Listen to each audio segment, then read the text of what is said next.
Ela é a mais famosa mulher da história, mas praticamente tudo que o mundo sabe sobre ela está errado. Quem era a verdadeira Cleópatra? Ela era a sedutora fatal das lendas?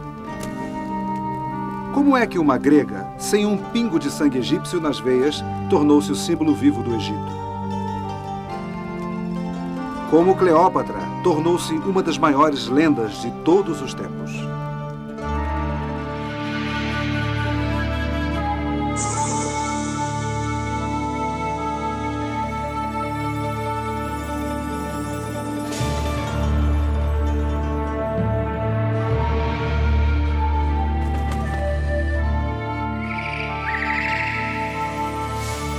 Os grandes egípcios.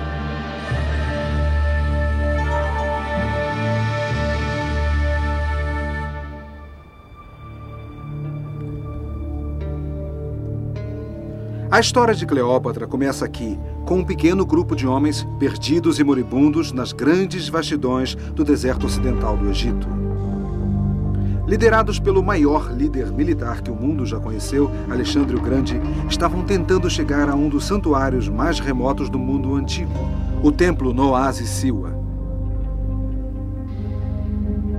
Mas a rota até Siwa não estava marcada e Alexandre se perdeu.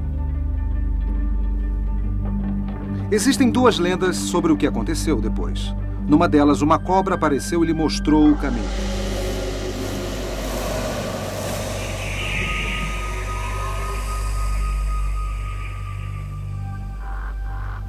Na outra, corvos orientaram Alexandre através do deserto até um lugar seguro.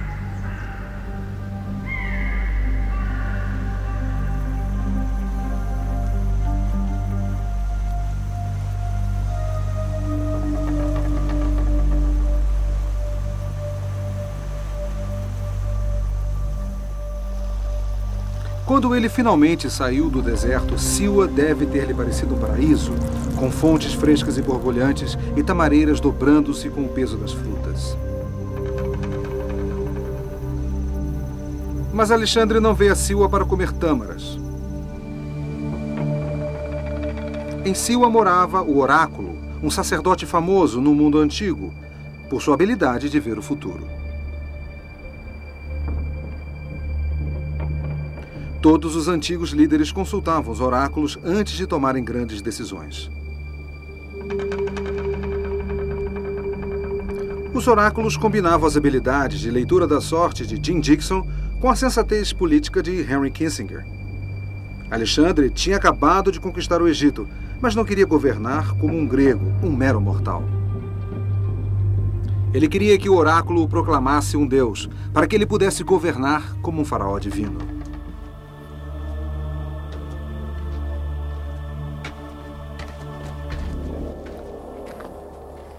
Quando Alexandre finalmente alcançou o templo, ele teria entrado nesta sala sozinho. Ela estaria cheia de incenso.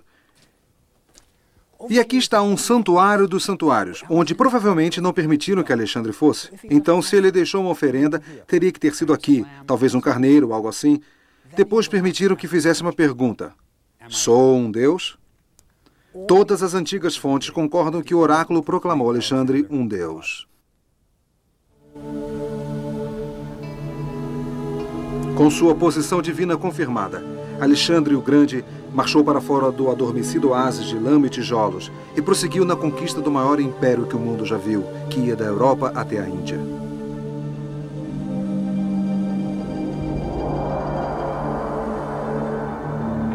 Três séculos depois, um pouco antes do nascimento de Cristo, o Egito ainda era governado por um deus vivente, Cleópatra, uma grega descendente de um dos generais de Alexandre. Ela pensou na idade do ouro do Império Mundial de Alexandre e estava determinada a fazer ainda melhor. Cleópatra nasceu em Alexandria, no Egito, uma cidade fundada por Alexandre o Grande.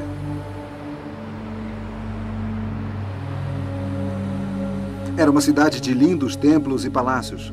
Um farol que era uma das 7 maravilhas do mundo. A maior biblioteca que o mundo já tinha visto.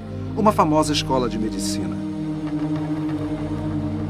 Esta era a maior cidade do mundo, que por 300 anos tinha sido governada pela família de Cleópatra, os reis gregos do Egito, conhecidos como Ptolomaicos.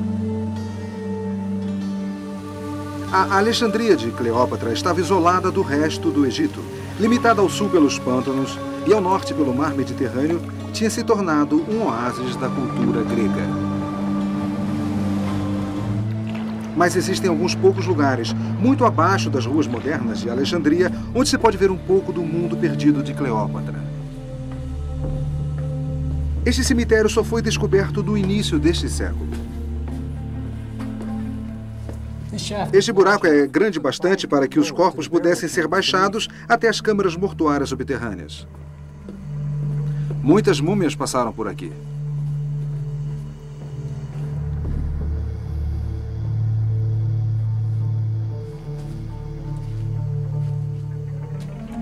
Os alexandrinos ricos eram enterrados aqui. Eles esperavam pela imortalidade, então eram mumificados. Mas nesta época, os embalsamadores haviam perdido a habilidade de remover o cérebro pelo nariz sem danificar o rosto. Eles estavam escondendo e economizando os óleos, o olíbano e a mirra necessários para a mumificação. Mas eles cobriam a múmia com complexos envoltórios. Quando a múmia fosse colocada aqui, quem saberia? Ainda assim, eles decoraram as paredes com deuses antigos, acreditando que os ajudariam a conquistar a imortalidade.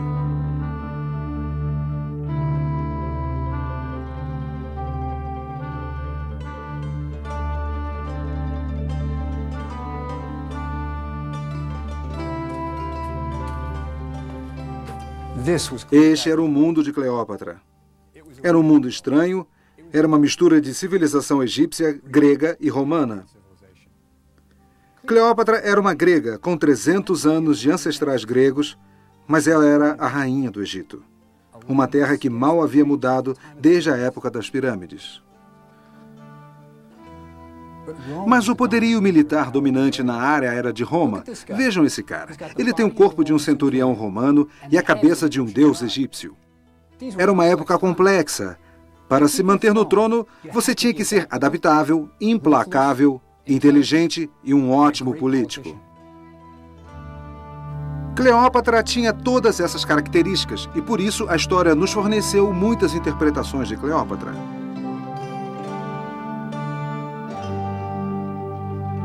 Hollywood reforçou a imagem de Cleópatra como uma vamp, começando pelo sedutor retrato de Theda Bara em 1917. Mas quem era a verdadeira Cleópatra? Qual era a aparência dela?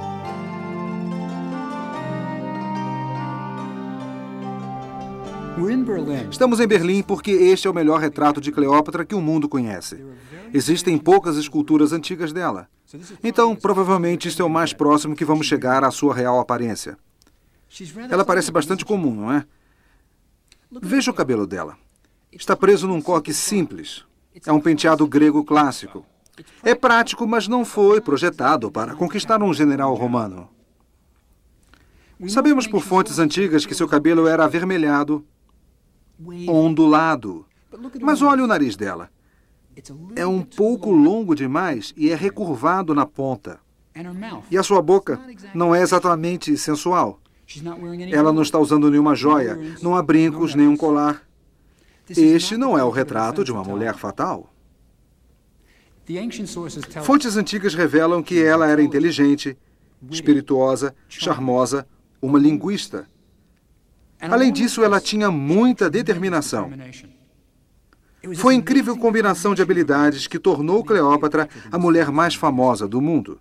Não foi sua beleza. Para iniciar a procura pela verdadeira Cleópatra, é preciso ir 800 quilômetros ao sul de Alexandria, a ilha de Philae. É aqui que os ancestrais de Cleópatra, 12 reis chamados Ptolomeu, construíram um lindo templo para a deusa Ísis, e eles continuaram a construir mais templos durante 3 séculos. Se você ler as paredes do templo com cuidado, verá que elas nos contam a história da extraordinária família de Cleópatra. Aqui está o primeiro edifício da ilha, o Templo de Ísis. Ali no portão de entrada está Ptolomeu II. Ele era chamado Filadelfos, amante de irmã, porque ele se casou com sua irmã Arsinói.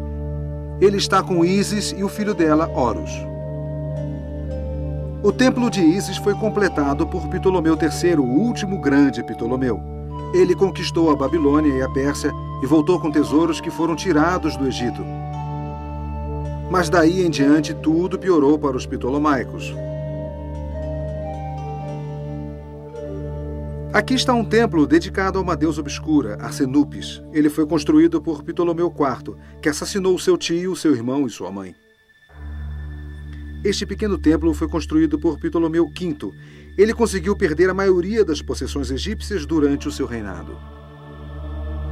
Era tão grande coisa para ele visitar o seu próprio templo que ele mandou esculpir o seu nome no portal em grego para que seus amigos pudessem ler. Mas esse é o meu favorito, o quiosque de Hathor, a deusa do amor, da música, de todas aquelas coisas boas. Ele foi construído por Ptolomeu VIII, que foi apelidado de Fisikon, gorducho. Ele era tão inchado que precisava de ajuda para andar. Ele adorava festas e decorou a sua capela com cenas de banquetes e com os deuses tocando instrumentos. Ele matou seu próprio filho, cortou o corpo em pedaços e os mandou para a mãe do garoto como presente de aniversário. O pai de Cleópatra, Ptolomeu XII, foi apelidado de bastardo, mas mais tarde foi chamado Auletes, o tocador de flauta, porque passava o tempo todo tocando flauta e evitando as suas responsabilidades como governador do Egito. Há um ditado árabe: se a sua mãe é uma cebola e o seu pai é um alho, como é que você pode cheirar bem? Que chances tinha Cleópatra com um bando desses como parentes?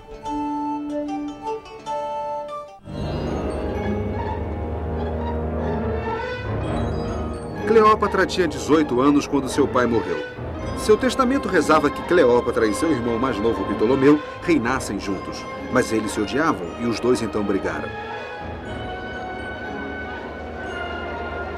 A briga não passou desapercebida. Júlio César, o grande general romano, precisava da riqueza do Egito para financiar o seu exército em expansão. O Egito era a cornucópia de Roma e o mais rico país do mundo.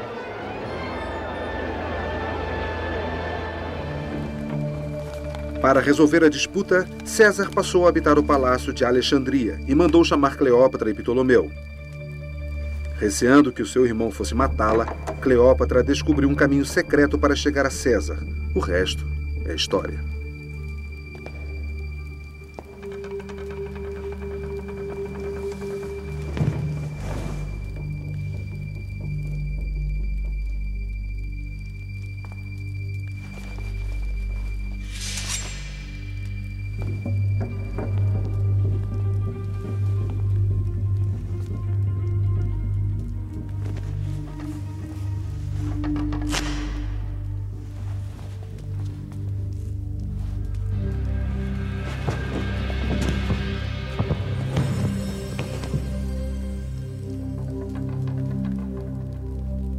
A lenda diz que Cleópatra seduziu César, mas ela era uma mulher muito jovem e César era um notório mulherengo. Ave Cleópatra, senhora das duas terras, filha da luz, irmã de Ísis. Não há dúvida de que havia uma verdadeira atração entre os dois e que César estava encantado pela jovem rainha. Ele nunca tinha conhecido uma mulher como ela. As mulheres do Egito sempre tinham sido poderosas, a rainha Hatshepsu, Nefertiti e agora Cleópatra. Mas durante a era ptolomaica, o papel das mulheres gregas havia mudado. Elas ganharam uma identidade independente de seus maridos ou famílias. As mulheres participavam das artes, na vida cívica, e o casamento tornou-se a união de duas pessoas, não apenas de duas casas. Os retratos das mulheres desse período mostram mulheres fortes, olhando para você com agudeza e confiança. Elas são quase obsessivas. As mulheres não teriam esse poder novamente até o século XX. Cleópatra tinha educação, era determinada em relação às suas ideias e era uma mulher.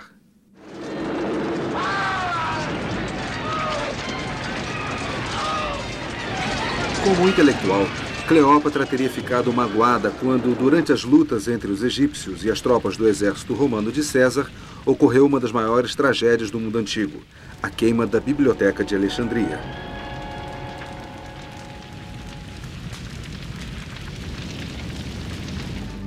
Mas existe um lugar onde podemos ter uma ideia de como era a biblioteca, sob um monumento chamado Pilar de Pompeia. Este era o anexo da biblioteca. Tinha apenas algumas centenas de códices. A grande biblioteca teria cerca de 500 mil.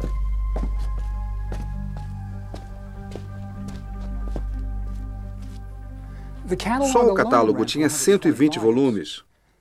Mas esses não eram volumes no sentido moderno de um livro. Eram códices, feitos da planta do papiro, que era cortada em tiras, que eram coladas umas às outras, naturalmente com sua própria resina. Elas eram enroladas e colocadas em nichos como esse. É triste pensar no que foi perdido no incêndio em Alexandria. Faltam manuscritos de Aristóteles e Platão que provavelmente estavam lá. Havia uma sala inteira com edições de Homero. Talvez até houvesse manuscritos do Antigo Testamento que provavelmente ajudariam a esclarecer questões bíblicas hoje. Cleópatra eventualmente substituiu 200 mil manuscritos. Os livros eram muito importantes para ela. É irônico que hoje todos a conhecem por sua beleza, mas sua inteligência era o patrimônio mais valioso que possuía. Desfrutando da companhia de Cleópatra e do conforto do palácio em Alexandria, César adiou a sua volta a Roma para poder ficar com a jovem rainha, que decidiu levá-lo numa turnê pelo Egito.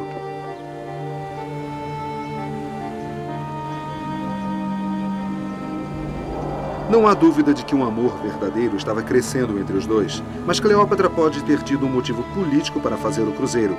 Ela impressionaria César com a grandeza do Egito. No Egito, ela era uma deusa. E os egípcios viram César como um deus quando ele navegou até as suas cidades escoltado por Cleópatra. Era uma coisa a qual um romano podia se acostumar. Sua primeira parada foi Gizé, onde César teria visto as pirâmides e as esfinges. Até mesmo para esse nobre casal, esses monumentos tinham 25 séculos de idade.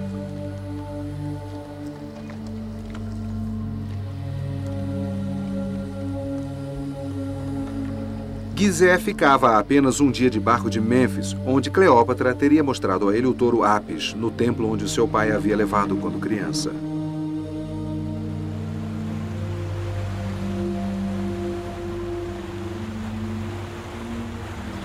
Todo visitante do Egito fica impressionado com as múmias, e é nos cemitérios de Saqqara que César deve ter visto a sua primeira múmia. A possibilidade da imortalidade física, a crença de que se o corpo fosse preservado, poderia ressuscitar na próxima vida. É uma ideia que pode ter atraído um César que estava envelhecendo.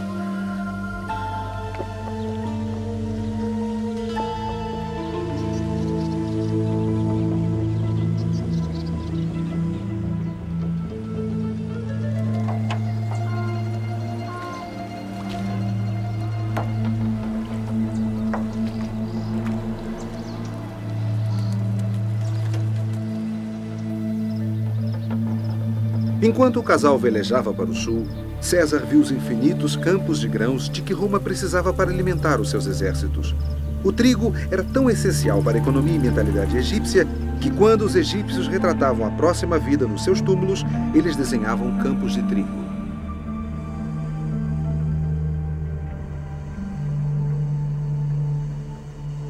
Após cerca de uma semana de viagem, a comitiva real chegou a Tebas. Antes, uma das maiores cidades do Egito, ela agora estava em declínio. Mas os templos de Karnak e Luxor ainda eram objeto de admiração.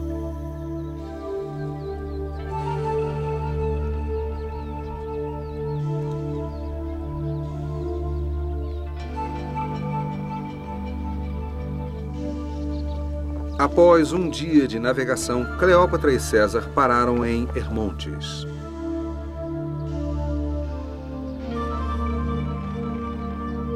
Estes são os únicos restos de um templo construído por Cleópatra no Egito. Raramente visitadas hoje, suas ruínas descansam no meio da moderna cidade de Armant. Não é grande coisa, mas foi uma virada na história do mundo.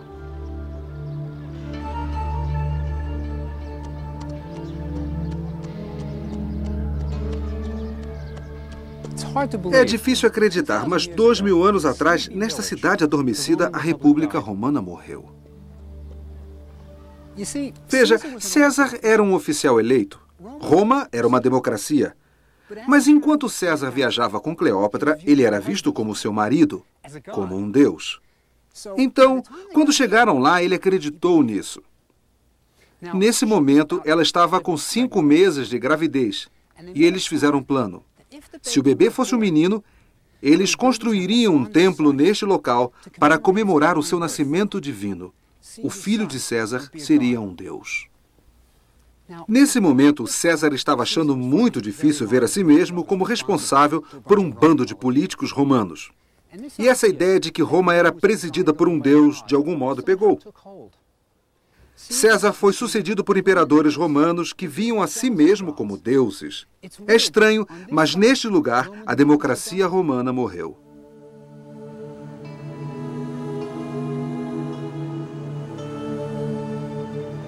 A antiga Roma que conhecemos hoje, o Panteão e o Coliseu, são um legado de Cleópatra. Ela mostrou a uma Roma novata como um deus deveria viver.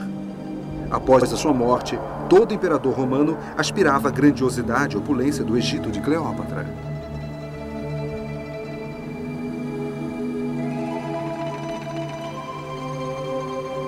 Quando Cleópatra deu à luz, ela deu ao seu filho um nome romano, Cesário, ou Pequeno César, como seu pai.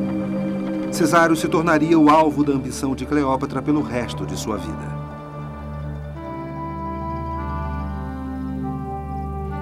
Então, quando ela se juntou a César em Roma, era para viver com o amor de sua vida, mas também era para dar seguimento ao seu plano de que Cesário um dia governaria um império tão vasto quanto o de Alexandre.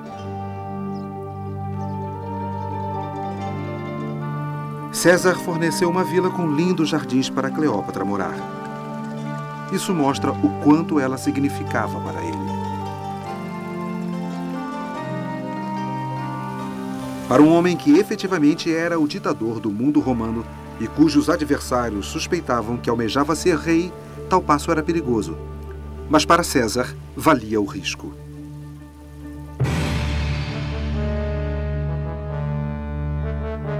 Quando os generais romanos voltavam para casa, eles celebravam triunfos para comemorar as suas vitórias. Eram desfiles elaborados e toda a cidade saía para assistir o espetáculo. Quando César comemorou um triunfo aqui em Roma, ele liderou a procissão. Atrás dele estavam carros repletos com os tesouros que ele tinha pilhado nas guerras. Era mais riqueza do que os romanos jamais tinham visto, mas César assegurou que receberiam parte dessa recompensa. Eles receberam porções extras de grãos e azeite de oliva. Enquanto se engalfinhavam para ver o espetáculo nestas ruas apinhadas, sabiam que haveria um grande banquete à sua espera, pago por César. Às vezes, a bebedeira começava cedo, antes do banquete, e com todo empurra-empurra, pessoas eram pisoteadas até a morte. Cleópatra estava em Roma quando César comemorou o triunfo egípcio. Este foi por suas vitórias sobre os inimigos. Mas neste aqui havia algo especial. Atrás da carruagem de César estava a odiada irmã de Cleópatra, Arsinoe, presa com correntes de ouro. Cleópatra devia estar com sentimentos confusos com isso. Aqui estava sua inimiga, sua irmã, derrotada por César, seu amante. Mas, por outro lado, sua irmã era egípcia, uma ptolomaica, derrotada por Roma. Cleópatra amava César e não o Estado romano. A visão de sua irmã acorrentada, num triunfo romano, seria algo de que ela se lembraria pelo resto da vida. Mas por ora Cleópatra estava triunfante. Ela era o assunto em Roma e mãe do único filho homem de César. As vitórias de César haviam-no tornado rico e poderoso. Ele gastou grande parte de sua fortuna comprando terras na parte central de Roma e construindo lojas, casas e um templo. Em seu templo, ele colocou uma estátua de Cleópatra, ato que não deixaria dúvidas a ninguém sobre os seus sentimentos por ela.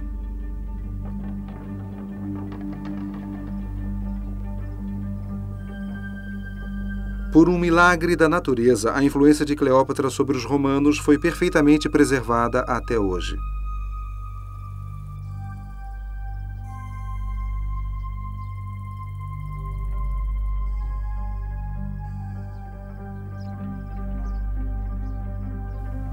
Só resta uma pintura de um obscuro monte no sul da Itália antes que explodisse em 79 d.C.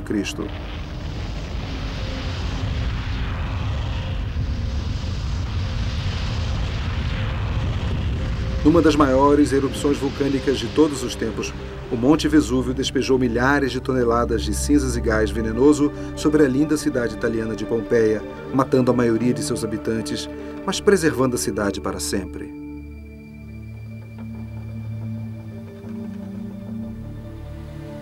Um dos templos mais importantes da antiga Pompeia era dedicado à deusa egípcia Ísis. Quando o Vesúvio entrou em erupção, o templo de Ísis foi enterrado, congelado no tempo. As paredes do templo mostram como era elegante ser egípcio. Ibis, najas, crocodilos, todos os clichês estavam ali.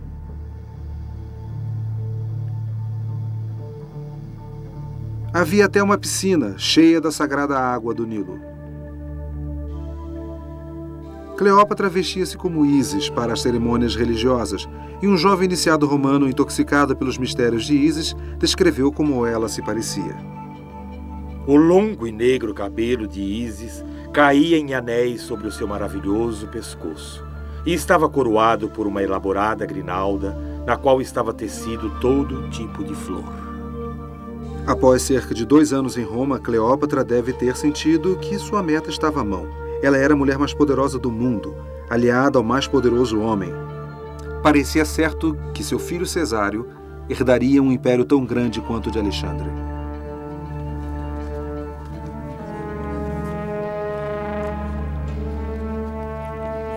Mas o Senado romano temia que César, influenciado pela rainha Cleópatra, que passara a ver a si mesmo como um deus, quisesse governar como um rei.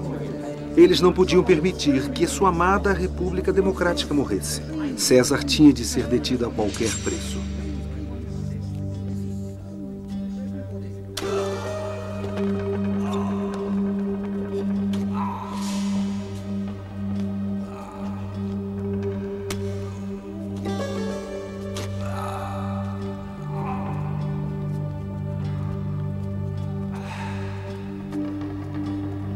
Seu amor por Cleópatra e suas aspirações divinas levaram-no a uma morte violenta. O assassinato de César forçou Roma à beira de uma guerra civil. Marco Antônio, amigo leal e general de César e o mais forte aliado de Cleópatra em Roma, apareceu perante o Senado. Ele disse a eles que César havia reconhecido Cesário, o filho de Cleópatra, como seu herdeiro. Otaviano, o sobrinho de César, reclamou que ele sim era o herdeiro de direito. Houve pouco tempo para Cleópatra sem lutar pela morte de César. À beira da guerra civil, ela voltou ao Egito com Cesário. Durante a ausência de Cleópatra, a economia do Egito havia entrado em declínio. Os gastos do governo estavam fora de controle, a inflação estava feroz e a administração do país estava nas mãos de gregos corruptos. O sistema praticamente era escravo. Os egípcios trabalhavam nos campos e pagavam impostos altíssimos para que os gregos pudessem viver luxuosamente. Cleópatra não mudou o sistema, mas ela o tornou mais eficiente e reduziu a corrupção, o que melhorou tanto a vida dos gregos como dos egípcios.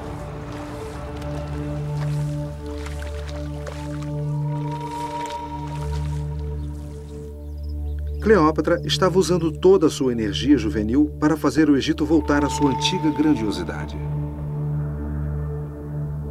Seus ancestrais, os ptolomaicos, haviam feito fortuna com olíbano e mirra trazidos da Arábia, pimenta da Índia e outros produtos exóticos. Mas o segredo de todo esse comércio era a rota das caravanas, do Nilo ao Mar Vermelho. Cleópatra manteve a estrada de 176 quilômetros segura para o comércio. Havia sentinelas que vigiavam por quilômetros deserto adentro, em postos de vigilância nas dunas. Cada torre de vigília ficava à vista da outra. Então, usando espelhos durante o dia e fogueiras à noite, toda a rota podia ser alertada se bandidos fossem vistos.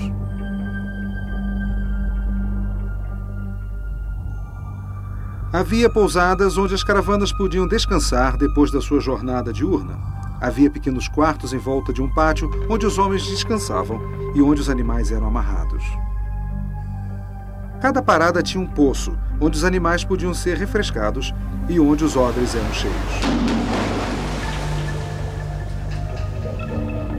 Cleópatra manteve a rota das caravanas aberta, não apenas pelos impostos que elas traziam. Elas eram a fonte de muitos dos luxos de seu palácio em Alexandria. Uma de suas extravagâncias era o pórfiro, a rocha púrpura que os imperadores romanos mais tarde usariam para suas estátuas, o pórfiro imperial.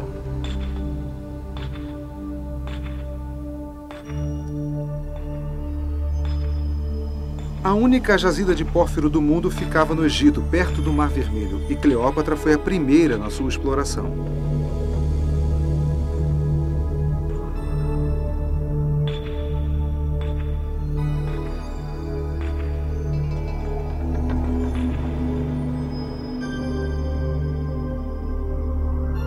Uma pequena cidade mineradora nasceu ao sopé dos morros de onde vinha o pórfiro.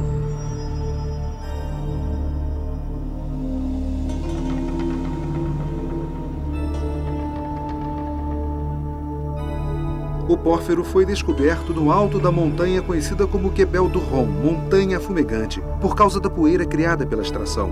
Removidos da montanha, os blocos eram carregados sobre rampas até o vale abaixo.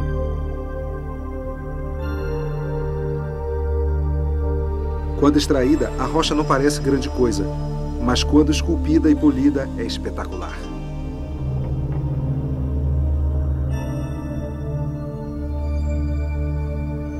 Foi necessário muita habilidade administrativa para abrir e operar as minas de pórfiro, e Cleópatra estava à altura desta tarefa. Depois de Cleópatra ter se recuperado da perda de César, ela se apaixonou pela segunda vez na vida. Reagrupando as forças fiéis à memória de César, Marco Antônio tinha embarcado em uma campanha militar que virtualmente fez dele o senhor do Império Romano Oriental. Mas para derrotar o seu inimigo, Otaviano, ele precisava dos tesouros do Egito. Então ele chamou Cleópatra a Tarsos, na costa turca.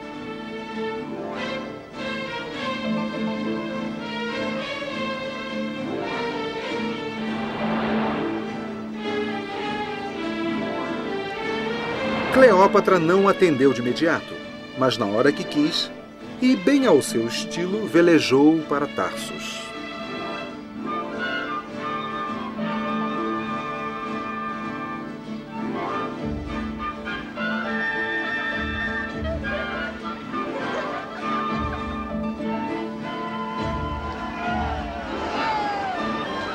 Estava claro que Cleópatra e Marco Antônio podiam se beneficiar mutuamente. Ela precisaria dele se o seu filho Cesário fosse governar um grande império. E Marco Antônio precisava da riqueza do Egito para financiar as suas campanhas. Mas também havia uma atração física verdadeira entre os dois, e quando voltaram a Alexandria, já eram amantes.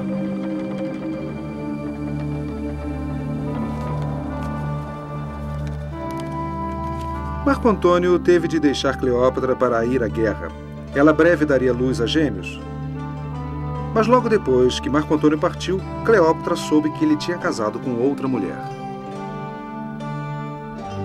Pela segunda vez em sua jovem vida, seu sonho de ver o jovem Cesário governar um vasto império foi destruído. Ela agora tinha 29 anos, era mãe de 3 filhos pequenos e estava sozinha. Na hora da necessidade, as pessoas frequentemente se voltam para a religião, como Cleópatra fez. E para entender a sua religião, tudo o que você precisa fazer é ir ao grande templo de Dendera, no sul do Egito.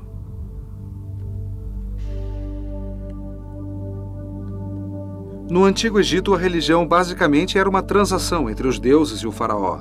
Se os deuses recebessem oferendas apropriadas, manteriam o Egito seguro e próspero. A responsabilidade de Cleópatra era assegurar-se de que a transação corresse bem.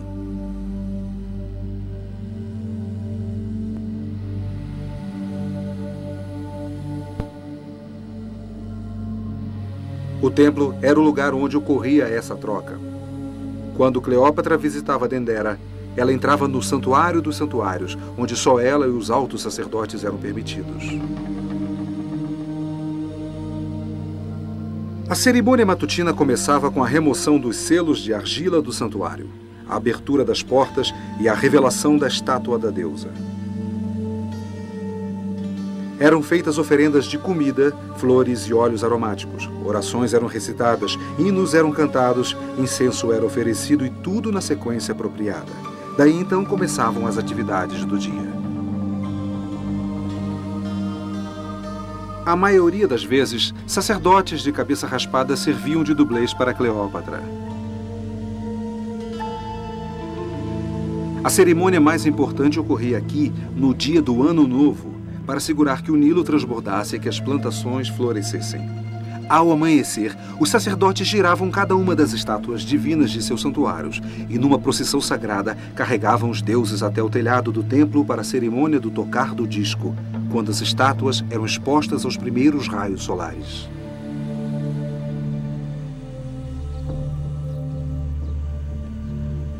Se todos esses rituais fossem realizados de maneira precisa, então, pelo resto do ano, o Egito prosperaria.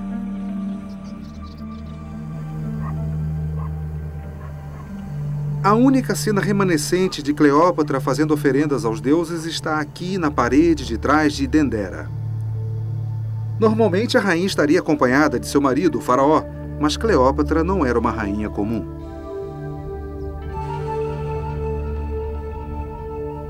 Seu amado Cesário é mostrado como um faraó.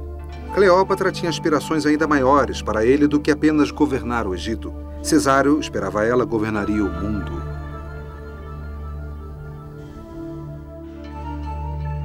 De repente, após haver abandonado Cleópatra por 3 anos, Marco Antônio voltou.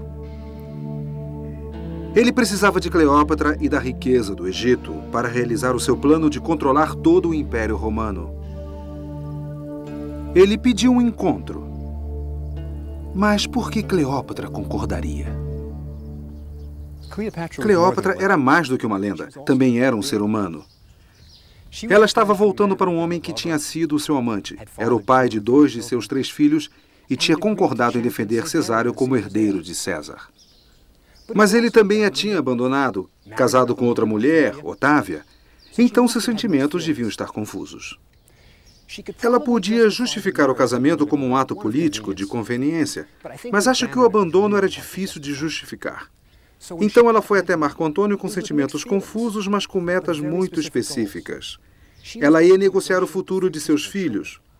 Se Cleópatra ia pôr a imensa riqueza do Egito à disposição de Marco Antônio, ele ia ter de atender a certas exigências. Marco Antônio concordou em entregar a Cleópatra toda a Arábia, as minas de cobre do Chipre, a rica turquesa do Sinai, toda a Armênia, os exuberantes campos de grãos do norte da África e os estratégicos portos da Fenícia. Era um acordo pré-nupcial do qual qualquer advogado de Hollywood teria orgulho. Mas Roma estava furiosa. Territórios pelos quais os romanos tinham lutado e morrido foram entregues a uma rainha egípcia.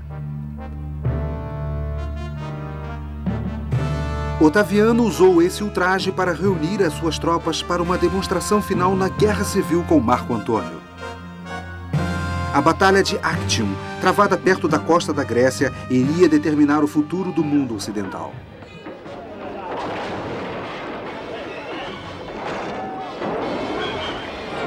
Quando Marco Antônio velejou para a batalha contra o seu rival Otaviano, Cleópatra foi com ele. Ela levou 60 navios egípcios consigo e sua própria nau Capitânia. Nunca se ouviu falar de uma rainha no coração de uma batalha, mas Cleópatra queria ficar perto de Marco Antônio para assegurar a vitória. Mas desta vez parecia que a vitória seria de Otaviano. Bem no final da tarde, uma forte rajada de vento começou a soprar na direção do Egito. A nau Capitânia de Cleópatra conseguiu livrar-se da confusão, içar a vela e partir para o Egito. Ela está partindo! Cleópatra está partindo! Diante dos homens incrédulos, ele velejou atrás dela. Ele não mais era o seu corajoso comandante romano, era um seguidor de Cleópatra. No convés do navio de Cleópatra, Marco Antônio amargou a derrota na batalha. Quando chegaram ao Egito, ele desembarcou em um local distante.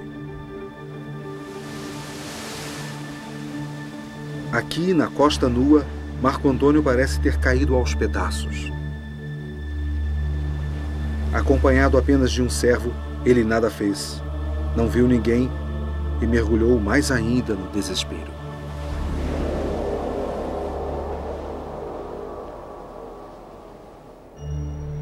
Mas Cleópatra seguiu direto para Alexandria para planejar o seu próximo passo. Enquanto Marco Antônio ficava cada vez mais deprimido, Cleópatra entrava em ação. Seus navios remanescentes foram levados de Alexandria por 160 quilômetros de terra ao Mar Vermelho, seguindo a rota do atual Canal de Suez. Ela planejava velejar em segurança com os filhos até a Índia e, com o seu tesouro, fundar um novo império.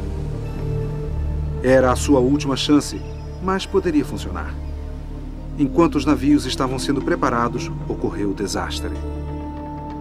Das profundezas de seu reduto secreto, os habitantes da antiga Petra, na Jordânia, que estavam sob domínio de Cleópatra há muito tempo, viram que ela estava indefesa e aproveitaram a chance. Eles atacaram e queimaram a frota toda. Não haveria escapatória para Cleópatra. Enquanto as tropas de Otaviano se aproximavam de Alexandria, Marco Antônio e Cleópatra sabiam que só lhes restava humilhação e morte. Cleópatra já havia preparado sua tumba, que está perdida há tempo sob as águas do Mediterrâneo. Mas no início deste século, uma tumba de alabastro sólido foi descoberta em Alexandria. É uma tumba semelhante, mas maior em grandiosidade, que Cleópatra deve ter preparado para sua morte. Sempre um romano fiel, Marco Antônio jogou-se sobre a sua espada e foi levado agonizante até Cleópatra para morrer em seus braços. Cleópatra, então, preparou a sua própria morte, um método apropriado para a última das faranis. A morte de Cleópatra tem estado cercada de mistério por 2000 anos. Todos concordam que Cleópatra morreu picada por uma cobra, mas existem discussões intermináveis a respeito dos detalhes. A verdade é que existem duas serpentes venenosas no Egito, a naja e a víbora cornuta. A picada da víbora cornuta é apenas 20% fatal e causa um inchaço grotesco. Então é improvável que Cleópatra tenha escolhido a víbora.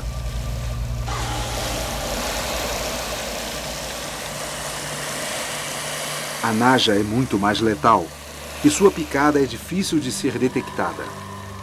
A morte por picada de naja era uma forma de execução bem documentada em Alexandria.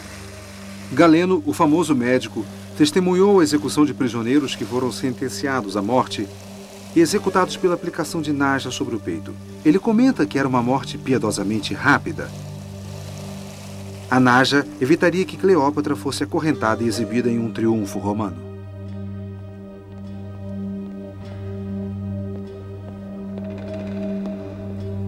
Otaviano receava que Cleópatra tentasse o suicídio, então tudo o que era enviado a ela era cuidadosamente inspecionado.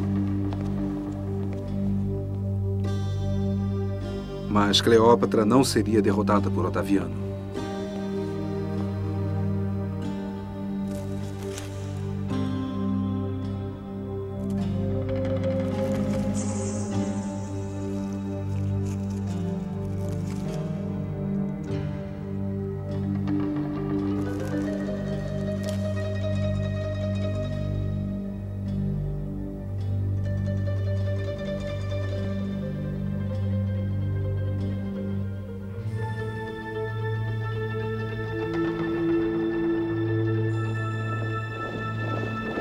Quando abriram as portas, os soldados de Otaviano encontraram Cleópatra morta sobre uma cama de ouro vestida em trajes reais.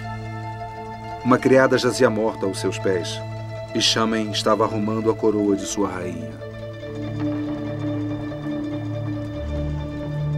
Quando Otaviano finalmente comemorou o seu triunfo em Roma, tudo o que ele pôde mostrar foi um retrato que mostrava Cleópatra sendo mordida por uma cobra. A naja, o símbolo da realeza que havia protegido os reis e as rainhas do Egito por 3000 anos, tinha atacado pela última vez, protegendo Cleópatra da humilhação.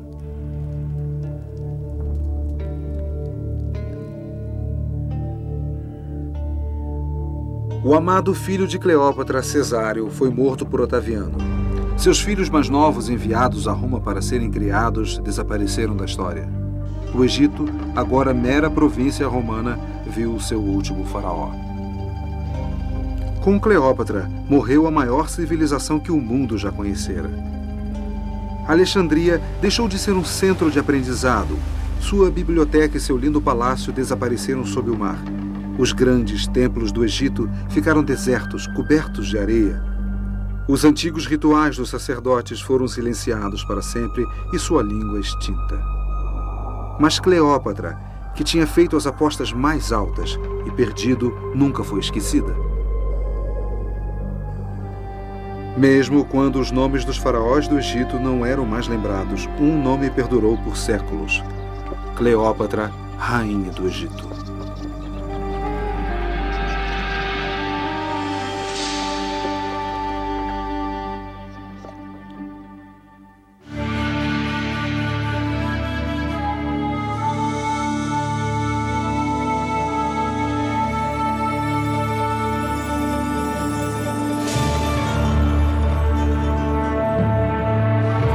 Brasileira, Tempo Filmes, São Paulo.